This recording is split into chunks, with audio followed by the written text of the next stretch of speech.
Welcome to District Command Central, your go-to source for the latest news and updates on the Washington Commanders. Don't forget to hit that subscribe button and ring the bell so you never miss a play. The Washington Commanders are back under the bright lights of Monday Night Football, and the vibe around the team feels electric, but also strangely mature. This isn't just another game on the schedule. It's the long-awaited rematch against the Chicago Bears, the team that gave us one of the wildest, most jaw-dropping endings of last season. Remember that Hail Mary? That crazy, against all odds, last-second bomb that flipped the football world upside down for a few chaotic minutes? Yeah, that one. But if you're expecting the Commanders to come out this week talking revenge, nostalgia, or unfinished business, think again. Jayden Daniels and Dan Quinn have made something crystal clear. That moment belongs to the past. The story of this new season has nothing to do with that prayer in the air. Jayden Daniels, the young quarterback who's been winning hearts across D.C. not just with his arm, but with his poise and leadership, took a firm stance this week when asked about that unforgettable ending. His tone wasn't bitter, nor was it nostalgic. It was calm, grounded, and focused, the exact mindset that head coach Dan Quinn has been preaching since the offseason. Daniels said what needed to be said, no fluff, no drama. I just left that in last year, he told reporters, leaning into his chair like a guy who's already moved on to bigger challenges. That Hail Mary ain't gonna help us win a game on Monday. So what's the point? That right there is leadership, and that right there tells you why this Commanders team feels different. They're not chasing ghosts. They're chasing wins. It's easy and honestly understandable for a player to get caught up in a moment like that. That Hail Mary wasn't just any play. It was a flash of chaos that defined the end of an era for one team and the beginning of something new for another. The Bears were left searching for answers after a season that spiraled out of control, while Washington used that very spark to fuel a surprising playoff run. For weeks after, that clip played on repeat in highlight reels, sports talk shows, and social media feeds. It became a piece of NFL folklore, the kind of ending that fans talk about for years. But here's the thing about players like Daniels. They know that history doesn't win games. Preparation does. Focus does. Execution does. And no matter how loud the outside world gets, Daniels isn't letting that noise shape his mindset going into this rematch. Dan Quinn, the defensive mastermind turned head coach who has quickly reshaped the Commanders' culture, echoed that same mentality. When he was asked whether last year's Hail Mary had come up in team meetings, his response was straight to the point. It's last year's story. You know? It was awesome. We loved it. But it doesn't apply to this week's game at all unless we get into that exact scenario and that exact situation. Quinn's words carry the kind of calm authority that's been missing in Washington for a while. He's not interested in building hype off of old headlines. His attention is locked on the fundamentals: discipline, communication, situational awareness. If the Commanders are going to beat the Bears again, it won't be because of luck or miracle throws. It'll be because they earned it play by play, drive by drive. And that's where this matchup gets interesting. The Bears are not the same team they were last season. They've had an off-season to regroup, rebuild, and reimagine who they want to be. They're coming off a bye week, which means they've had extra time to prepare, heal, and adjust. The Commanders, meanwhile, are fresh off a solid win and want to keep that momentum rolling. Every NFC matchup matters this time of year, especially for a team that has its eyes on a playoff spot. You can't afford to drop home games in this conference, not when the standings are so tight and the margin for error so thin. Every game, every drive, every third down conversion could end up deciding who's still playing football in January. But let's talk about Daniels for a second, because this kid's mentality deserves a spotlight. His composure at the podium is the same composure he brings to the huddle. You can sense that quiet confidence, that kind of unshakable belief that great quarterbacks always seem to have. It's not arrogance, it's focus. It's the belief that no play defines you, not the highlight reel ones, and not the mistakes either. Daniels isn't living in the past, and that's why his teammates trust him. When he says, "I left that in last year," it's not just about the Hail Mary. It's about growth, accountability, and a vision for what's next. That kind of mindset spreads through a locker room.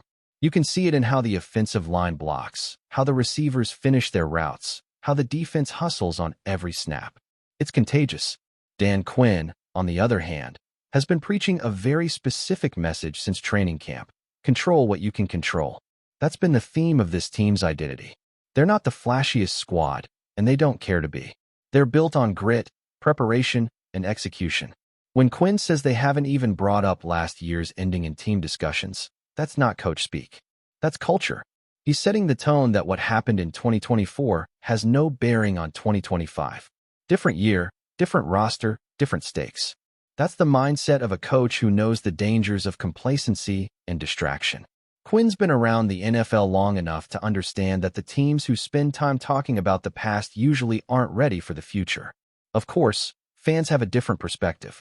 For them, that Hail Mary is part of the lore. It's the kind of memory you cherish, the kind you tell your friends about when you're watching highlights at the bar. And fair enough, sports are built on moments like that. But inside the Commanders' locker room, those memories don't pay dividends. What matters is how they respond when the Bears' defense sends a blitz, or when the offense faces 3rd and long, or when momentum starts to shift. Daniels and Quinn both know that staying grounded in those moments is what separates the good teams from the great ones. You can feel that sense of maturity in how they talk. It's not about emotion anymore. It's about execution. There's also a quiet pressure that comes with games like this. Monday Night Football isn't just another slot on the calendar. It's a stage. The whole country is watching. Every mistake gets magnified. Every big play becomes a headline. Daniels knows it, Quinn knows it, and the players know it. But instead of letting that pressure turn into nerves, they're using it as fuel. That's what makes this Commanders team so intriguing. They're not wide-eyed under the lights. They're embracing the moment. You can sense that hunger, that determination to prove that last year's finish wasn't a fluke, but a sign of something real building in Washington. Meanwhile, Chicago's coming in with a chip on their shoulder. After last year's collapse and all the off-season noise, they've had this game circled for months. They want redemption, no question. But Washington isn't taking the bait. Quinn's message has been consistent all week. Stay focused, stay disciplined, play your game. You can almost hear him saying it in the locker room. Don't let emotions dictate your execution. That's the kind of coaching philosophy that wins games in the NFL. It's not about the noise, it's about the grind. And let's be honest, the Commanders have something to prove too. They're not just trying to defend last year's glory, they're trying to establish a new standard. The organization has been through enough chaos in recent years. Coaching changes, ownership drama, inconsistent seasons. This new era under Dan Quinn feels like a reset button, a chance to redefine who they are. And it starts with players like Jayden Daniels setting the tone. You watch him in interviews, and you can see that sense of purpose in his eyes. He's not chasing headlines. He's chasing wins, consistency, and respect. So when you look ahead to this Monday night rematch, it's not really about revenge or reliving last year's madness. It's about two teams trying to prove who they are now. For the Bears, it's about redemption. For the Commanders, it's about evolution. And for Jayden Daniels and Dan Quinn, it's about leading by example, blocking out the noise, ignoring the nostalgia, and focusing on what's right in front of them. Because as both men have made clear, that Hail Mary belongs to history. This game belongs to the present. And if you know anything about this new Washington team, it's that they're not living in the past. They're building the future, one play at a time. If you're enjoying the coverage, make sure to smash that like button and drop a comment with your thoughts on the Commanders' latest moves. We want to hear from you. Man, oh man, if you're a Cowboys fan, you might want to sit down for this one, because what just happened feels like a punch straight to the star on the helmet. Tony Pollard. Yes, that Tony Pollard, the explosive, electrifying, home run running back who was supposed to be the future of the Dallas Cowboys offense, has officially left the Lone Star State and joined none other than the Washington Commanders. And yeah, let's call it what it is. This isn't just a transfer. This is a full-blown betrayal deep in the heart of Texas. Let's rewind for a second, because we all know how much Cowboys Nation had invested emotionally in Pollard. After years of watching Ezekiel Elliott slow down, Pollard was the bright spot, the spark, the guy who could take a swing pass and turn it into a 50-yard highlight reel. Fans loved him because he wasn't just fast. He was smart, shifty, patient. The man had vision, and every time he touched the ball, you felt like something special could happen. When Zeke got cut, most fans thought, finally, it's Pollard's team now. But apparently, someone forgot to tell Jerry Jones that loyalty works both ways. Because ever since Pollard's contract negotiations started, something felt off. The whispers started months ago. Reports said Pollard wasn't happy with how things were handled last season. He played through pain, gave everything he had coming off that brutal leg injury in the 2022 playoffs, and still put up over 1,000 scrimmage yards. But when it came time to talk about long-term commitment, the Cowboys front office hesitated. They franchise tagged him, paid him a solid one-year deal, sure, but that's not love, that's a one-night stand. Pollard wanted security. He wanted to know he was part of the Cowboys' future. Instead, Dallas played the waiting game, and the Commanders? They were waiting too, waiting with open arms and an open checkbook. When the news broke, it didn't even feel real. The Commanders' social media team dropped that photo, Pollard holding the burgundy and gold jersey, smiling like a kid on draft night, and the internet exploded. Cowboys fans flooded the comments, half in disbelief, half in fury. How could he, they asked. Why would you go to them?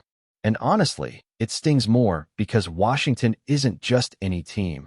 It's one of Dallas's oldest, most hated rivals. This isn't Pollard going to an AFC team to chase a ring. This is him going to war wearing the enemy's colors.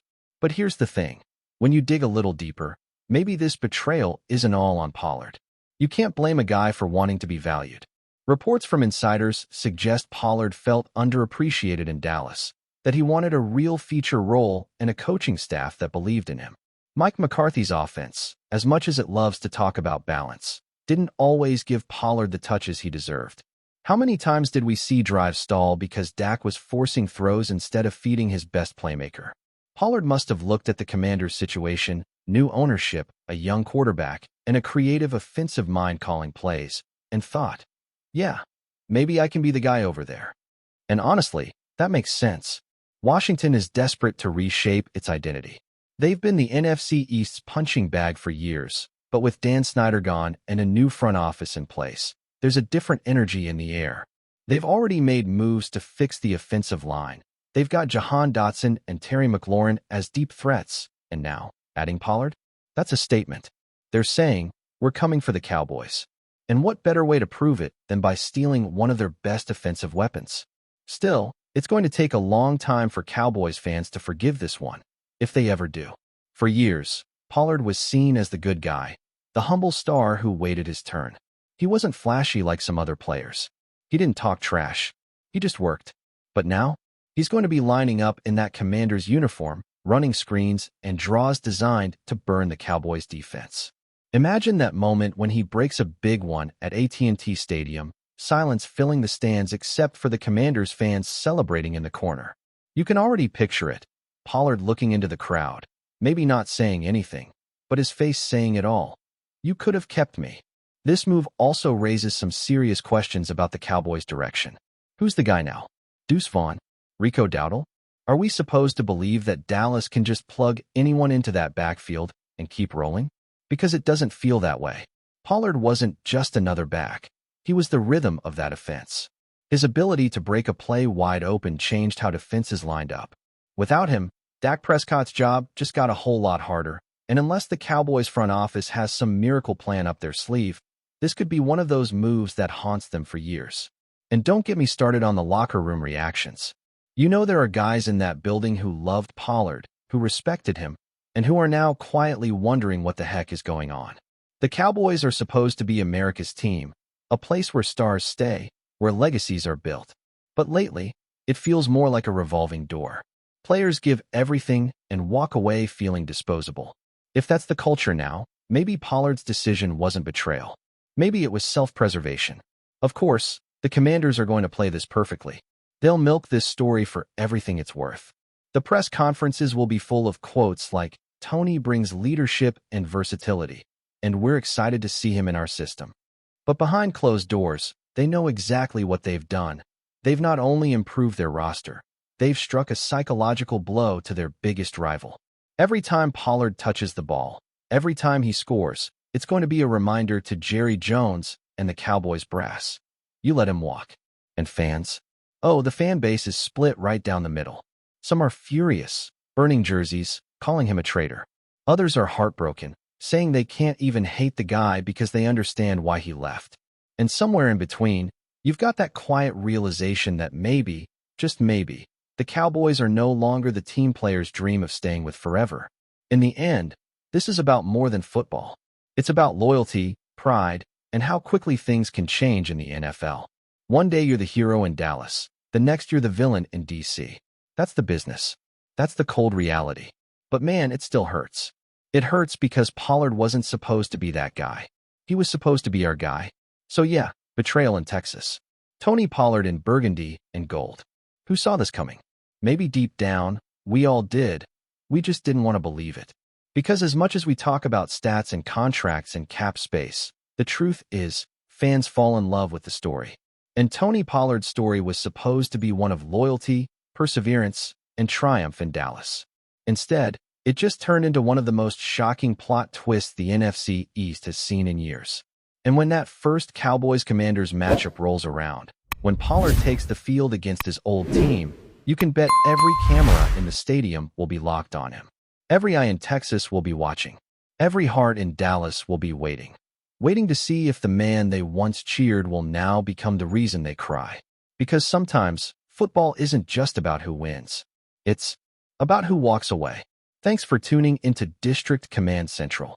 Make sure to subscribe and follow us for all the Commanders news you need. Until next time, keep the faith and hail to the Commanders.